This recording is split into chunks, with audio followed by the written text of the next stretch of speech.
하나님의 말씀 창세기 25장 19절 말씀 보시겠습니다.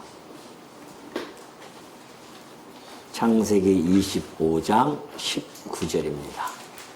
19절 아브라함의 아들 이삭의 족보는 이러하니라. 아브라함이 이삭을 낳았고 이삭은 40세에 리브가를 맞이하여 아내를 삼았으니 리브가는 밧단 아람의 아람 족속 중 부두엘의 딸이요 아람 족속 중 라반의 누이였더라. 이삭이 그의 아내가 임신하지 못하므로 그를 위하여 여호와께 간구하매 여호와께서 그의 간구를 들으셨으므로 그의 아내 리브가가 임신하였더니 그 아들들이 그의 태 속에서 서로 싸우는지라. 그가 이르되 이럴 경우에는 내가 어찌할꼬 하고 가서 여호와께 묻자오되 여호와께서 그에게 이르시되 두 국민이 내 태중에 있구나. 두 민족이 내 복중에서부터 나누이리라. 이 족속이 저 족속보다 강하겠고 큰 자가 어린 자를 섬기리라 하셨더라. 그 해산 기한이 찬적 태에 쌍둥이가 있었는데 먼저 나온 자는 붉고 전신이 털옷 같아서 이름을 에서라 하였고 후에 나온 아우는 손으로 에서의 발꿈치를 잡았으므로 그 이름을 야곱이라 하였으며 리브가가 그들을 낳을 때에 이삭이 60세였더라.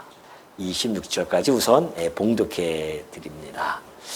우리 지난 시간에 아브라함이 장사되어지는 것과 또 그의 후처들 그드라의 후손들을 재산을 주면서 동방 쪽으로 보내고요. 또 그 후손들의 족보를 우리 25장 18절까지를 통해서 소개해 준 바가 있죠. 오늘 우리는 19절부터 26절까지 보면은 이제 이삭의 후예인 야곱과 그리고 에서에 대한 이야기가 나옵니다. 지금 봉독해 드렸던 19절서부터 21절까지 보면요. 이삭의 족보가 형성되는 그 과정을 기록하죠. 보면은 아브라함의 아들 이삭의 족보는 이러하니라 그러죠. 그러니까 아브라함의 아들이 이삭이고요. 이삭의 족보는 이제 이렇게 나온다 하면서 나옵니다. 이거 이제 이 성경은 특별 계시입니다. 특별 계시라고 하는 것은 일반 계시와 특별 계시로 이제 나눠지는데 일반 계시는 이렇게 자연적인 계시들 또는 일반 역사 이런 것들이고요. 특별 계시는 이제 특별히 하나님이 당신을 계시하기 위해서 성경으로 기록한 그러한 것이 이제 특별 계시입니다. 이 특별 계시에는 하나님을 계시하시는 것이 목적이에요. 물론 이제 일반 계시도 하나님을 계시해주고 있지만은 타락된 인간이 그건 알 수가 없어요. 그래서 하나님께서는 특별히 특별 계시를 통하여 하나님에 대해서 자세히 기록해주고 있습니다.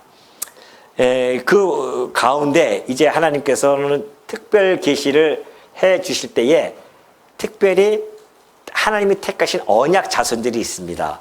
하나님께서 특별히 언약 자손을 택해 가지고서는 그 언약 자손을 중심으로 지금 역사를 기록해 가고 있어요. 이해되시겠죠? 자, 그렇기 때문에 특별 계시의 그 중심으로 있는 언약 자손들의 이야기는 자세히 언급합니다. 그래서 위에 보면은 그 후처 그드라라든가 이스마엘이라든가 그드라의 후손들 6명의 아들 그리고 하갈이었던 이스마엘의 아들들 그 족보를 보면은 이름만 딱딱 나오죠. 이스마엘의 아들들은 이러이러하다. 그래서 12 지도자들이 있더라. 이렇게 해서 간단하게 처리합니다. 그리고 그 후드라의 6 아들들도 그드라죠. 그드라의 6 아들들도 간단하게 이름만 처리하죠. 근데 이제 아브라함의 아들 이삭의 족보는요. 상세히 이제 또 펼쳐나갑니다. 그래서 하나님께서는 왜 그렇게 하시는가? 아까 얘기했듯이 언약 자손을 중심으로 해서 섭리에 가시기 때문에 그렇습니다. 그걸 통해서 하나님이 당신의 살아계시고 어떠한 분인지를 계시하고자 하는 목적이 그 안에 담겨져 있습니다. 그러나 역시 이 간단하게 처리되었던 그 후손들의 족보 안에도 여전히 하나님의 그 역사 섭리 아래 놓여져 있고요. 뿐만이 아니라 축약된 족보이지만은 그 속에는 하나님의 그 역사 손길이 그들의 그 역사가 아주 잘 그들의 역사에 잘 녹아져 있습니다. 사실은. 그래서 지금 이 큰 굵직하게 언약 자손을 통하여 큰 강줄기처럼 쭉 뻗어나가지만은 그 옆에 사이에 강줄기를 조그만 색강처럼 있는 그런 것들은 여전히 하나님께서 역사에 가죠. 그래서 이스마엘 후손들도 열심히 하나님께서 당신의 계시를 위해서 섭리해 가시고요. 그들의 후손들도 그렇게 섭리해 가셔서 언약 자손들과 밀접한 관계를 맺고 역사를 섭리해 가신다. 이것이 하나님의 통치의 그 섭리 역사라는 것을 우리가 알 수가 있습니다. 그러니까 그런 모든 것들을 우리가 바라보면서 지금 이 창세기 이스라엘 역사의 초두라고 할 수 있는 초입이죠. 아브라함, 이삭, 야곱 해서 드디어 이제 이스라엘 역사가 출발되어지는데 그 초입을 좀 하나하나 하나님께서 자세히 기록을 해서 전달해주고 있는 것입니다. 리브가 보면 20절 보면 그러죠. 리브가에 대해서 잘 소개해주고 있습니다. 리브가는 그 아브라함과 같은 그런 셈 족속의 순수 혈통임을 잘 강조해주고 있습니다. 그래서 40세의 리브가와 결혼했어요. 결혼해가지고서는 사는데 이게 또 웬일이에요? 이삭의 아내 리브가가 결혼을 했어요. 이삭은 40세에 결혼했습니다. 이 리브가를 맞이했으니 얼마나 기쁘겠습니까? 그리고 하나님께서 그 후손을 생육번성하게 해주신다고 많은 민족을 형성해 준다고 약속했는데 결혼하고 나면은 한 1년 아니면 2년 안에 이렇게 아이 임신을 할 수가 있는데 이상하게 5년이 가도 임신이 안 돼요. 불임이 되어졌습니다. 10년이 가도 그래요.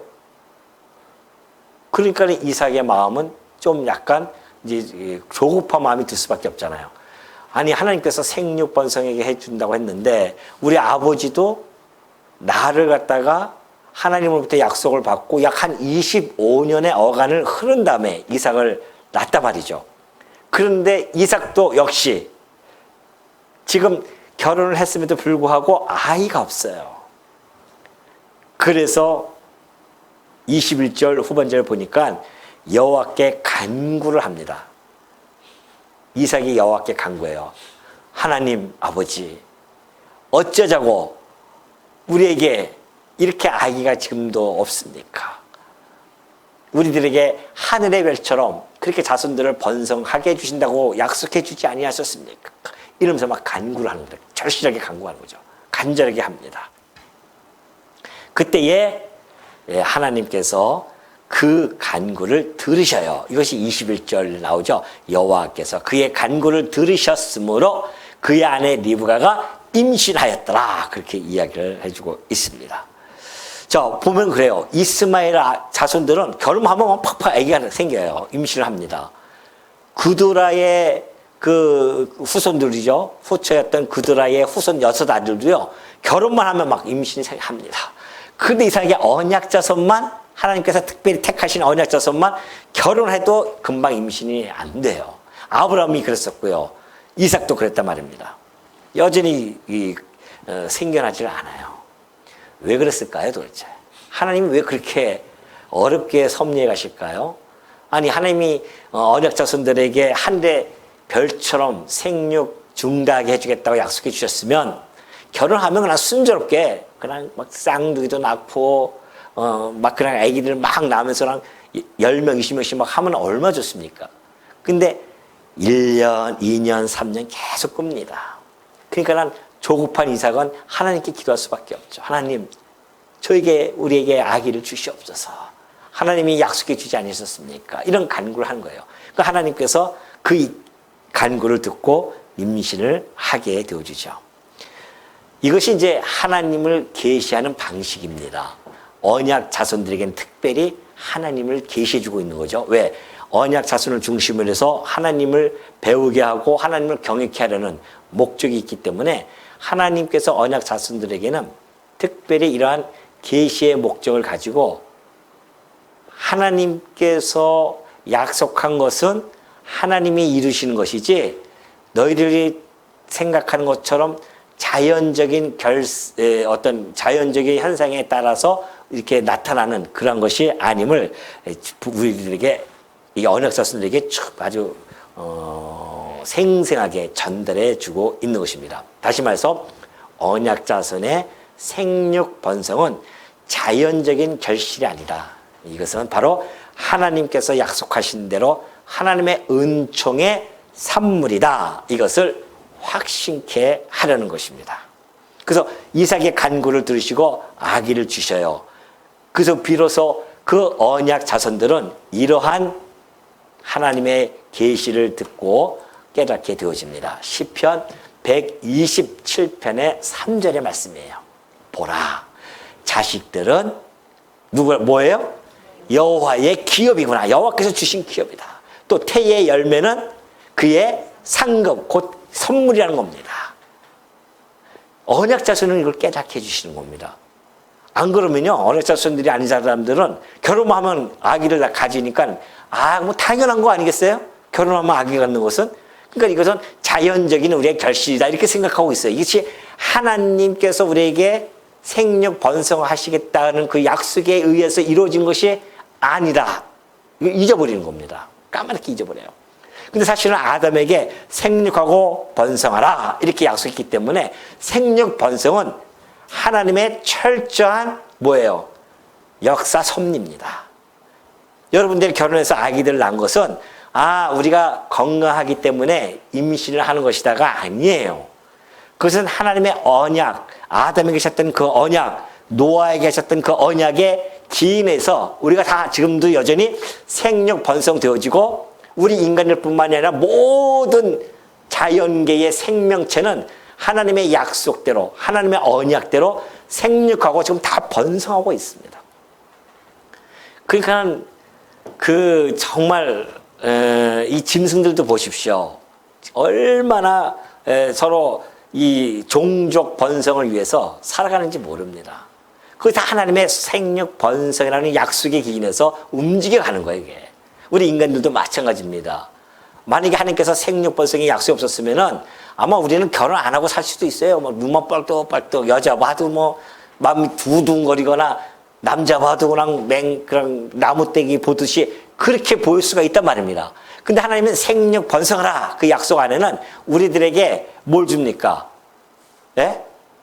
우리에게 성욕이라는 것을 주시는 거예요. 성욕을. 그래서 그 여성과 남성, 이성이 보면은 마음이 두근두근거리고 함께 있고 싶어 하는 마음이 생기고 그래서 생육 번성을 이끌어 나가는 거거든요. 이것이 하나님의 약속에 의해서 이루어진단 말입니다. 그러니 만약에 하나님의 이러한 약속을 모르고 잊어버린 사람들은 지금 타락했기 때문에 다 몰라요. 이것이 하나님의 약속에 의해서 이루어지는지를. 우리가 결혼하면은 당연히 생육 번성 되어지는구나. 이렇게만 알고 있단 말입니다. 그러니 하나님께서는 특별히 택하신 언약 자손들에게는 아니야. 너희들의 생육 번성은 내 약속에 기인되어진 역사 섭리야. 이것을 가르쳐 줘야 되잖아요. 그래서 아브라함에게도 그렇게 해서 가르쳐 준 겁니다. 25년은 긴 시간 동안에 아이가 없다가 결국은 하나님께서 그 약속대로 이삭을 하나 딱 준 거예요. 야, 이 이삭을 딱 받아보면서 그들은 이 아이야말로 여호와의 기업이구나. 우리의 여호와께서 우리에게 주신 상급이로다. 그거를 찬송하게 한다 말입니다. 이삭도 마찬가지예요. 이삭도 그 아이를 임신하고 나서는 와, 이것이 뭐예요? 여호와께서 주신 기업이로다. 이것이 바로 그의 상급이로구나. 이 신앙적인 고백을 자아내게 하려는 것이다. 이해되시겠죠? 그래서 그 자식을 갖다가 그렇게 20년이에요. 20년. 자그마치 20년 동안 이삭도 그 기간을 주고서는 그렇게 섭리해 가신다. 목적이 뭐라고요? 왜 그러신다고요? 예, 언약대로 이루시는 여호와이심을 계시하시기 위해서 그렇게 해주신다. 그러니까 이제 우리 성도들은 알잖아요. 그래서 우리가 자식들이 결혼하면은 자식들이 결혼해서 아이를 낳으면은 야, 하나님께서 아담에게 하셨던 그 약속이 지금도 이렇게 신실하게 이렇게. 그러니까 전 인류가 지금 한 70억이 넘는다고 하는데 그 70억의 인구가 하나님의 약속대로 지금 생육하고 번성하는 그 놀라운 역사가 지금 하나님의 살아계심이 어떻게 해요? 보여야 안 보입니까? 그럼 아기들 낳는 거 보고서 아이고 기뻐 우리 아기들 낳았어 손주 봤어 이게 아니라 그 손주를 바라보면서 하나님의 존재의 확증을 우리가 받는 겁니다. 하나님이 약속대로 이루어주고 계시는구나. 물론 예수 그리스도를 통하여 근본적인 그러한 우리가 하나님의 존재 증명을 받지만은 일상 속에서도 우리가 일반 계신 일상 속에서도 하나님이 살아계시고 어떠한 분인지를 이제는 우리가 안다 말입니다. 특별히 계시를 통하여 예수 그리스도를 통하여서 하나님이 살아계심, 그분이 어떠하심 이걸 알았잖아요. 그렇기 때문에 일반 계시 속에서도 끊임없이 우리가 하나님에 대한 계시를 받는 겁니다. 하루하루 살아가면서 아침에 떠오르는 태양을 보면서도 하나님이 살아계시구나. 이것이 바로 하나님의 그 신성이 이 모든 자연에 가득하구나. 이걸 이제 깨닫게 되어집니다. 그 깨닫고 하나님께 찬송하고 하나님을 경외하는 자가 누구다? 네, 성도예요. 그 놀라운 반열에 우리를 세우신 겁니다. 성도가 아니면 몰라요, 이거. 모릅니다. 그죠? 성도만이 알 수가 있어요. 아마 성도 아닌 분들한테 가서 한번 물어보세요. 저 태양을 누가 떠오르게 하는 거야? 마, 이게 뭔 소리야. 자연적으로 떠오르지, 그거는. 자연적으로 떠오르는 게 어렵습니까? 하나님의 그 기운에 의해서 태양이 확 떠오르는 거 아니겠습니까? 그러니까 우리가 하나님의 살아계심 거기서 보는 거예요. 이 특별 계시를 통하여 학습되어진 우리들이 일반 계시를 바라보면서 하나님을 찬양하는. 그러니 하나님의 찬양거리가 세고 셌어요. 세고 셌어요. 하나님은 날마다 우리는 배우면서 그 재미로 살아가는 겁니다. 무슨 재미로 살아가시려고요? 뭐 재미있어요? 세상 사는 것이? 재미? 예? 재미있어요? 어떤 재미? 예, 그 맞죠. 그거 하나님을 알아가는 재미가 있지. 다른 거 재미 그렇게 막 없어요. 다른 거 재미는. 그 순간순간들이지. 진짜 우리의 재미는 하나님이 살아계시구나. 그 하나님이 나를 사랑하시는구나. 그 하나님이 우리에게 영원한 기업을 주셨구나. 그걸 소망하면서 그날을 기다리면서 하루하루 살아가는 거. 그거 외에는 기쁨이 뭐가 있겠습니까? 변치 않는 그 기쁨. 지금 그 모든 기쁨을 주시려고 이 창세기 25장에서 이러한 역사 섭리를 기록해 주고 있는 겁니다. 임시를 합니다. 드디어 이삭의 간구하는 그 응답을 하나님 곧바로 해주십니다. 왜 그럴까요? 이삭의 간구는 뭐에 근거해서 간구를 했을까요? 예? 언약이죠, 언약. 하나님 우리 자손들 번성하게 해준다고 하지 않습니까? 근데 왜 자식이 없습니까? 하나님 자식을 주옵소서. 하니까 알았어, 걱정하지 마라. 내가 너의 간구에 응답하리라. 자식을 팍 주는데 한 명도 아니고 몇 명을 줬어요? 2명을 줍니다. 자, 리브 22절. 그 아이들이 태 속에 이제 있어요. 신났습니다. 리브가가 신났어요. 2 아들이 있어요. 20년 만에 생겼으니 얼마나 기쁘겠습니까? 근데 어느 날 갑자기 뱃속에서 막 쿵쿵 발을 차잖아, 아이들. 여러분, 우리 임신하면 발 차니까 만져보라고 그러잖아요. 그럼 아이가 막 꿍틀거리잖아요. 근데 이거는 보통 꿍틀거리는 것이 아니에요. 리브가가 가만히 보니까 뱃속에서 막 2 아이가 팍팍 하면서 싸우고 있는 거예요. 그러니 걱정이 될까 안 될까요? 걱정돼요. 그래서 하나님께 묻습니다. 하나님, 어찌하면 좋습니까?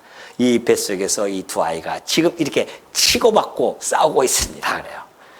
그러니까 예수님 여호와께서 물으니까 23절에 여호와께서 이렇게 말씀해주고 계십니다. 2 국민이 내 태중에 있구나. 2 민족이 내 복중에서부터 나누이리라. 이 족속이 저 족속보다 강하겠고 큰 자가 어린 자를 섬길 것이다. 그래요. 그 뱃속에 2 국민이 있고요. 2 족속이 있다는 겁니다.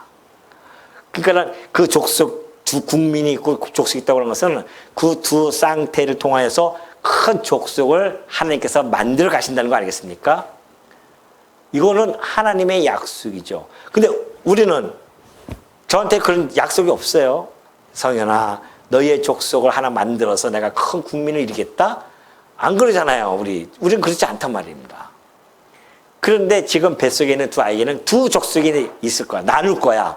그런데 공교롭게도 일반적으로 봤을 때는 작은 자가 큰 자를 섬겨야 됩니다. 동생이 형을 섬겨야 되잖아요. 그런데 동생이 섬기는 것이 아니라 누가요? 큰 자, 형이 그 형의 민족이 동생의 민족을 섬기게 되어질 것이다 라고 그렇게 예언을 주셨어요. 그 이야기를 딱 든 겁니다. 자, 그래서 그 해산 귀환이 찬즉 태에 쌍둥이가 있었는데 먼저 나온 자는 붉고 25절입니다.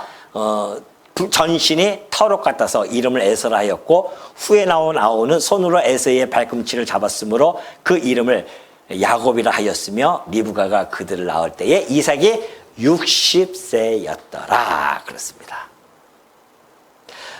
그런데요, 놀랍게도 바울은 이 말씀을 가지고 신학적인 영감을 받아가지고서는 어떠한 신학적인 이론을 펼치냐면은 이것이 바로 선택과 유익이라고 하는 신학적 용어, 곧 뭐예요? 예, 예정설을 이야기합니다. 그것도 이제 이중 예정이라고 해가지고서는 선택과 유익이라고 하는 하나님께서 그런 예정을 얘기하죠. 이것이 이제 로마서 9장, 우리 로마서 잘 배웠기 때문에 아시죠? 로마서 9장 10절을 보면은 잘 나타나 있어요.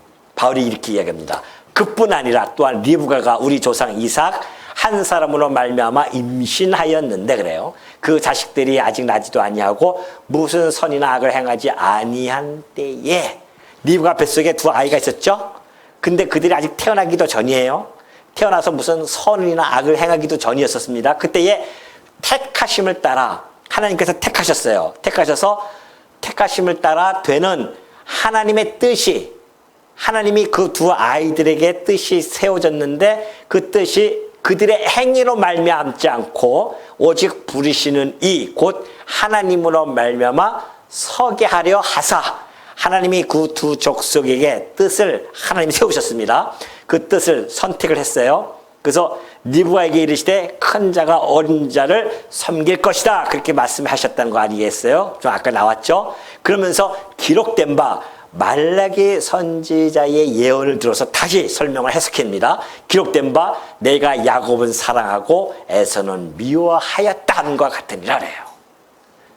하나님께서 그 뱃속에서 동생인 야곱을 사랑했고요. 형인 에서는 미워했다는 겁니다. 이것이 여러분 잘 이해가 안 되어질 수 있습니다. 하나님 그럴 수가 있습니까? 하나님 평등하신 하나님 아니십니까? 우리 동생이 뱃속에서 똑같은 형제인데 누구는 선택해서 사랑하고 누구는 유기해서 미워하십니까? 라고 우리가 반문할 수 있고 항변할 수 있습니다. 그러나 이것이 택하심을 따라 되는 뭐예요? 하나님의 절대 주권의 뜻이에요. 행함으로 말밀지 않습니다. 오늘 여러분들이 바로 하나님의 자녀가 되어지는 것은 여러분의 행위로 말미암지 않은 것이 아니라 하나님의 뜻으로 부르시는 이에 그 부르시는 하나님으로 말미암아 우리가 이 자리에 앉게 되어진 겁니다. 믿어집니까? 그래서 우리가 자랑할 것이 없어요. 내가 무엇이고 한데 하나님의 자녀라고 하는 그 존귀한 자리에 앉게 해주시냐 말이죠. 그 근거가 하나님의 기쁘신 뜻이라는 겁니다. 그리고 그 선택이에요. 그게 선택입니다. 그러니까 우리를 갖다 예정해서 선택한 자들이에요. 그 유기한 자는 뭔가? 그럼 그들은 다 인간들이 다 죄악 가운데 태어나잖아요.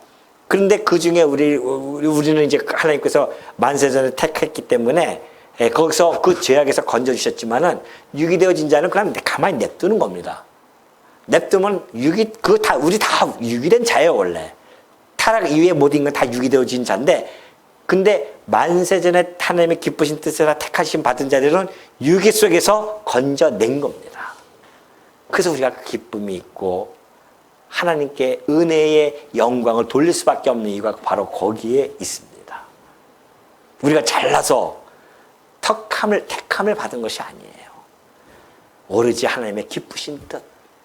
하나님이 나를 택해서 당신의 사랑을 쏟아 부어진 것. 이거 도대체 어떻게 이해가 되어지며 해석이 되어질 수 있겠습니까? 그것이 하나님의 절대 주권인데 그 안에 내가 포함되어졌다고 하는 그거 하나만 우리는 이해할 수, 그거 하나 받아들이고 그냥 감사합니다.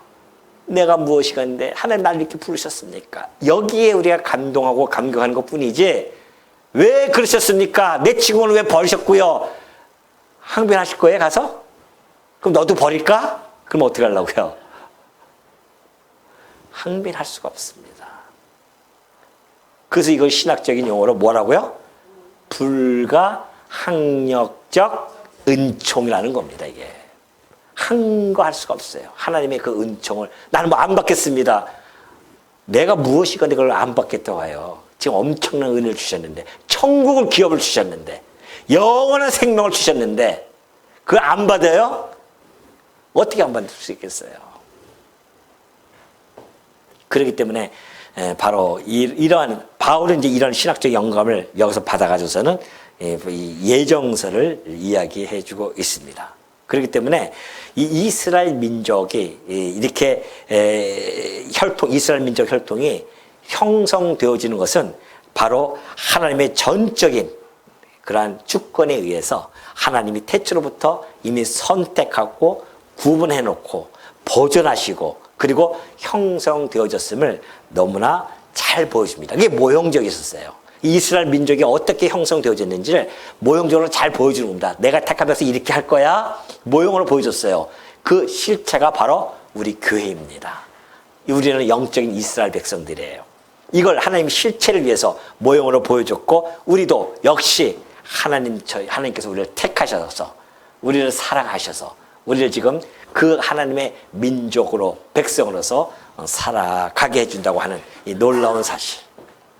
이 사건은요 결국은 역사적으로도 성취가 되어지죠. 사무엘하 8장 13절 보니까 다윗이 소금 골짜기에서 에돔 사람이 누구예요? 에서 후손이에요. 에서 민족들입니다. 18,000명을 쳐 죽이고 돌아와서 명성을 떨치니라. 다윗이 에돔에 수비대를 두되 온 에돔에 수비대를 두니. 다윗이 누굽니까? 다윗이 이스라엘 야곱의 족속의 후손입니다. 에돔 사람이 곧 에서의 후손이 다 다윗 곧 야곱의 후손인 다윗의 종이 되니라. 종이 된다고 그랬죠? 섬긴다고 했잖아요. 다윗이 어디로 가든지 여호와께서 이기게 하셨더라. 이 말씀을 하시고 수백 년이 지난 이후에 바로 이 말씀이 그대로 역사적으로 이루어집니다. 그런데 하나님이 안 살아 계세요? 네? 안 살아 계실까요? 이렇게 역사적으로 증명이 되어지는데 하나님이 살아계시지 않으면 어떻게 이것이 수백 년 후에 이 예언의 말씀이 이루어질 수 있냐 말이죠. 이 작은 자가 큰 자가 이 에서 족속이 이 야곱 족속을 섬긴다고 했는데 정말 다윗을 통하여서 그들이 종을 삼고 다윗을 섬기는 이 놀라운 역사. 그걸 좀 보여주고 계십니다. 그러면 이 예언의 말씀을 이루시기 위해서 수백 년의 역사가 흐르잖아요. 이것이 이제 창세기, 출애굽기, 레위기, 민수기, 신명기, 여호수아 막 가는 거예요. 이 예언을 이루시기 위해서 그 많은 역사를 막 진행해 가신단 말입니다. 여호수아 그다음에 뭐예요? 여호수아 다음에 예? 사사기 또 룻기 또 설마 내가 몰라서 물어본다고 생각하지 않겠죠? 또 혹시 또 착각할까 봐. 우리 목사님은 모르는가 봐 이러시면 안 됩니다. 예, 사무엘상 이게 뭐예요? 사무엘하에서 완벽하게 이루어집니다. 수백 년이 흐른 다음에. 그러니 하나님의 손길 역사라고 하는 것은 하나님의 손길 속에서 움직여 간다는 겁니다. 그래서 우리가 마음을 푹 놓을 수 있는 겁니다. 아, 이 역사는 하나님의 손길 안에, 하나님의 이 장중 안에 놓여져 있구나, 역사가. 그러면 그 역사만 놓여져 있겠어요? 나의 개인적인 역사도 하나님의 장중 안에 어떻게 해요? 놓여져 있다는 거 아니겠어요? 그래서 우리가 염려할 필요가 없는 겁니다.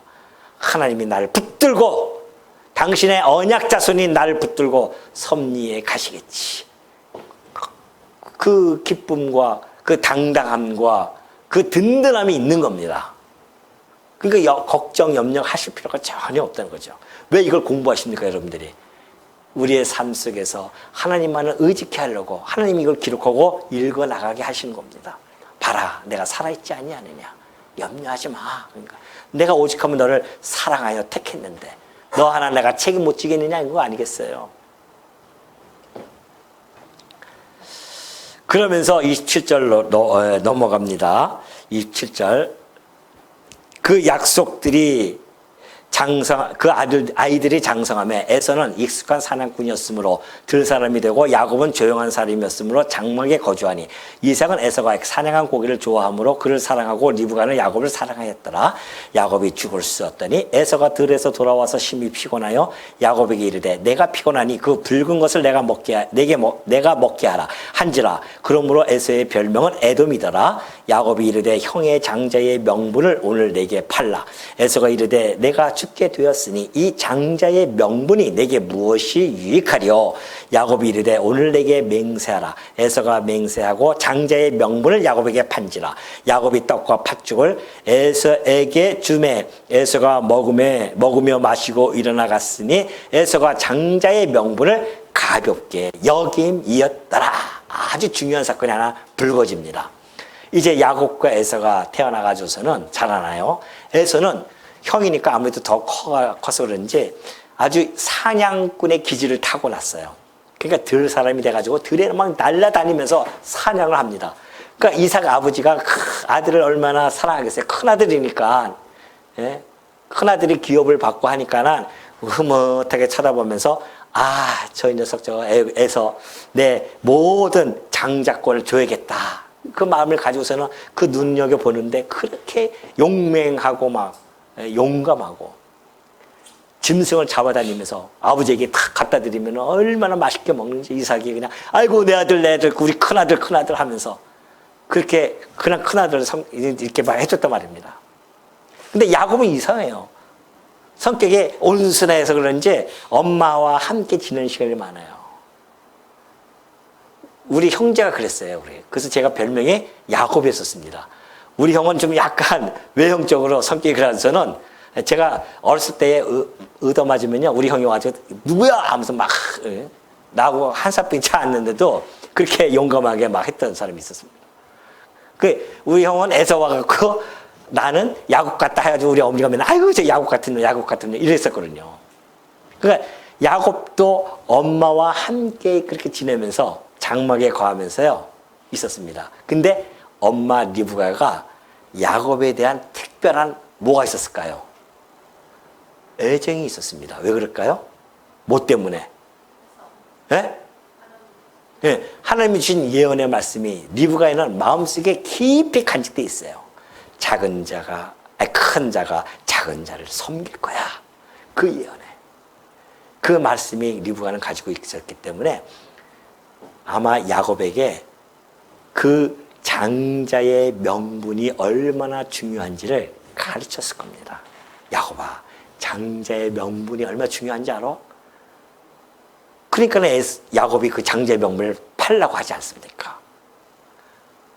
그 마음속에 간직했던 그 야곱이 어느 날 팥죽을 맛있게 끓이고 있어요. 에서가 사냥을 하러 막 갔는데 갔다가 이제 허탕을 쳤는지 모르겠어요. 막 힘들게 해가지고 땀을 뻘뻘 흘면서 딱 배가 그냥 너무 고픈 거예요. 와 보니까는 이 냄새가 팥죽 냄새가 쫙 코를 자극하는 겁니다. 그러니까는 에서가 야 야곱아 나 팥죽 하나만 줘 그래요. 그러니까 야곱이 때는 이때다 싶어가지고 뭐라고 합니까? 형님 제가 이걸 그냥 드리면 좀 뭐하지 않습니까? 형님이 가지고 있는 그 장자권을 내게 좀 팔면 내가 이거 드릴까요? 그러니까 야 이놈아 아이고 뭐 그러냐고 한 번은 했을 거 아니에요? 아니야 이거 하나 좀 팔면 내가 드릴게요. 웃으면서 살짝 하니까는 에서가 거기에 넘어가는 거 아니겠습니까? 그래? 야 내가 지금 배고파 죽겠는데 그 장자 명분이 뭐가 이렇게 중요하냐? 아 가져가 팥죽이나 빨리 줘라. 그 팥죽을 줬어요. 허겁지겁 막 팥죽을 먹습니다. 성경은 그 장면을 이렇게 평가합니다. 34절에요. 야곱이 떡과 팥죽을 에서에게 주매 에서가 먹으며 마시고 일어나 갔으니 에서가 장자의 명분을 어떻게 해요? 가볍게 여긴다는 겁니다. 가볍게 여겼어요. 자, 그러면 에서가 장자의 명분을 팔았기 때문에 이삭에게 장자의 명분이 옮겨간 것일까요? 아니에요. 뭘까요? 그러면은 하나님께서 당신의 그 언약을 이루시기 위해서 어떻게 해요? 그 상황을 지금 이끌어 가시는 겁니다. 그 장자의 명분을 팔게 되어진 것입니다. 이것은 이제 신학적으로는 어떻게 이것을 표현해 주고 있냐면은 자, 제1원인이 있습니다. 이것을 신적 의지라고 해요. 그리고 제2원인이 있어요. 이것을 인간 의지입니다. 인간이 가지고 있는 의지가 있어요. 이 제1원인이 의해서 이 제2원인이 이루어지는데, 자, 인간의 의지. 이 에서가 장자의 명분을 팔면서 팥죽 한 그릇에 팔잖아요. 그것이 에서의 의지입니다. 이것을 제2원인에 의한 형상이에요. 나타난 그 모습이란 말입니다. 그러나 그 제2원인이 이루어지는 그 과정 속에는 강력하게 작동되어진 것이 있었습니다. 그게 뭐예요? 제1원인인 신적 의지가 강력하게 작동되어지죠. 당신의 언약을 이루시기 위해서. 그래서 장자의 명분을 팔면서 그걸 먹게 되어진 겁니다. 그러면 책임은 누가 져야 돼요? 책임은 이 자기 의지에 의해서 그렇게 했기 때문에 에서가 책임을 지는 겁니다. 이것은 이 아담도 똑같아요. 아담도 선악과를 먹는 것도 자기의 의지에 의해서 선악과를 먹습니다. 그러나 하나님께서 선악과를 안 만들면 안 먹을 텐데 하나님 만드시잖아요. 신적 의지에 의해서 선악과를 만들어요. 선악과를 먹습니다. 그 선악과를 먹는 것은 제2원인이죠. 이 인간의 의지예요.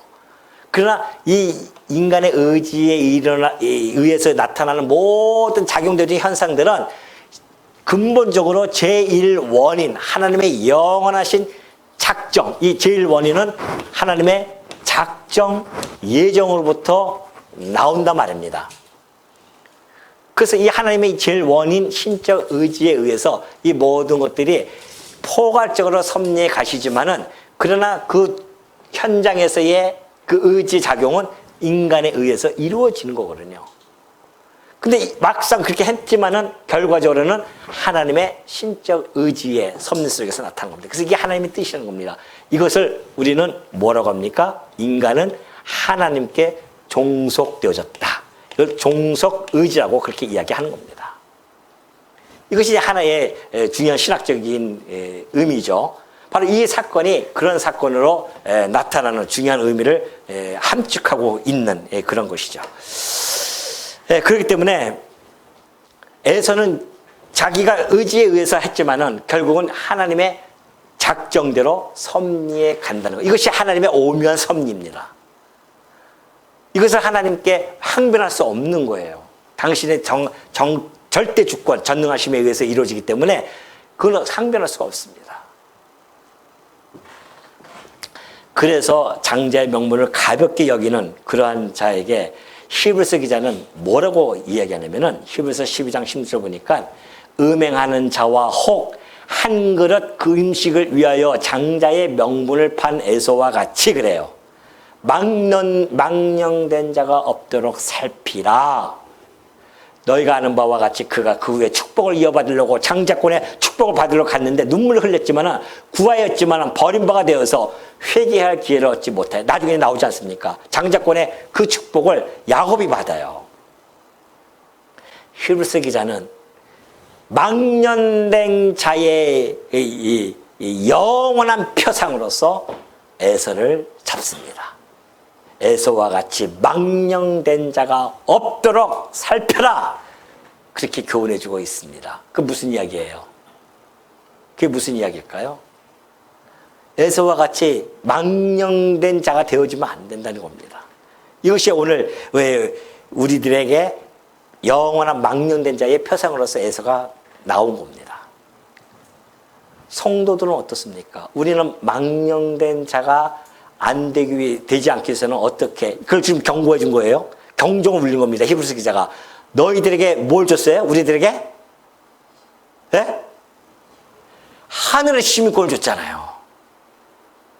이 에서의 장자권과는 비교할 수 없는 하늘의 시민권을 줬는데 그 하늘의 시민권을 에서처럼 경홀히 여기면 돼요, 안 돼요? 팥죽 하나 팔라고요? 팥죽은 오늘 이 시대의 세상적인 것입니다. 이 세상적인 것 때문에 우리의 시민권을 경홀히 여기면 될까요, 안 될까요? 이걸 경종을 울리는 겁니다, 지금. 우리는 이 사건을 통해서 와, 우리에게 주신 이 시민권을 에서처럼 이렇게 경홀히 여기면 된다, 안 된다? 안 되는구나. 어떻게 우리에게 시민권을 우리가 받았는데. 이 시민권, 이 어마어마한 축복권 아닙니까? 이 하늘의 시민권이. 근데 그걸 갖다가 세상 것과 바꾸려고요? 바꾸려고요? 세상 것이 너무 좋으니까 아예 바꿔버려. 아이씨. 그 짧은 6, 70년의 그 쾌락 때문에 그걸 바꿔요? 영원한 이 누릴 수 있는 이 아름답고 이 행복하고 영원한 것을 버리나 말이죠. 우리에게 주신 그 시민권, 그는 어떠하게 우리에게 주신 건지 아닙니까? 그걸 비유로 예수님께서 하신 말씀이 있어요. 마태복음 13장 4절을 보면 천국은 마치 밭에 감추인 보화와 같다는 겁니다. 사람이 이를 발견한 후 숨겨두고 기뻐하며 돌아가서 자기의 소유를 다 팔아요. 그 밭을 삽니다. 우리에게 주신 천국은 이 세상 그 어떠한 것보다도 더욱 이 땅에 이 모든 것을 다 팔아가서 그 밭을 살 만한 가치로움이 있는 거예요. 근데 내 소유를 다 팔아서 그것을 내가 그 밭을 샀는데 보화를 샀는데 그걸 갖다가 좀 세상 것 때문에 그걸 다시 그냥 묻어버리고서는 가요? 그럴 수 없단 말입니다. 우리에게 주신 것은 이 세상과 바꿀 수 없는 그 영원한 상급입니다. 영원한 선물이에요. 영원한 기업입니다. 이것이 하늘의 시민권, 하늘의 시민권자로서 하늘의 모든 신령한 복을 누릴 수 있는 그러한 시민권을 가지고 있는 자들이 이 세상에 살아가면서 짧은 생에 살아가면서 세상 것 때문에 이것을 버린다고 하는 이 어마어마한 사건, 이것이 바로 에서와 같은 자입니다. 우리는 오늘 이 시간을 이 말씀을 읽으면서 그것을 여러분 마음속에 깊이 간직해야 됩니다. 아, 내가 이 소중한 나의 시민권을 절대나 경홀히 여기면 안 되겠다. 뭐 조그만 힘들다고 해서, 뭐 조그만 어떤 일이 벌어졌다고 해서 이 세상 일 때문에 이것을 버리고서는 세상으로 떠나버리면은 그것처럼 미련한 자고 어렵습니까? 에서와 같이 무슨 자다? 무슨 자예요? 망년된 자. 큰 소리를 하셔야죠. 무슨 자? 망년된 자. 잊지 마십시오. 영원토록 표상, 망년된 자의 영원한 표상 누구예요? 에서라는 거 잊지 마시고 여러분의 시민권을 가슴속에 깊이 간직하시고 이 세상에서 살아가면서 어떠한 어려움과 힘듦과 유혹이 온다 할지라도 이 시민권만은 놓치지 않는 여러분이 되어주시기를 당부드립니다.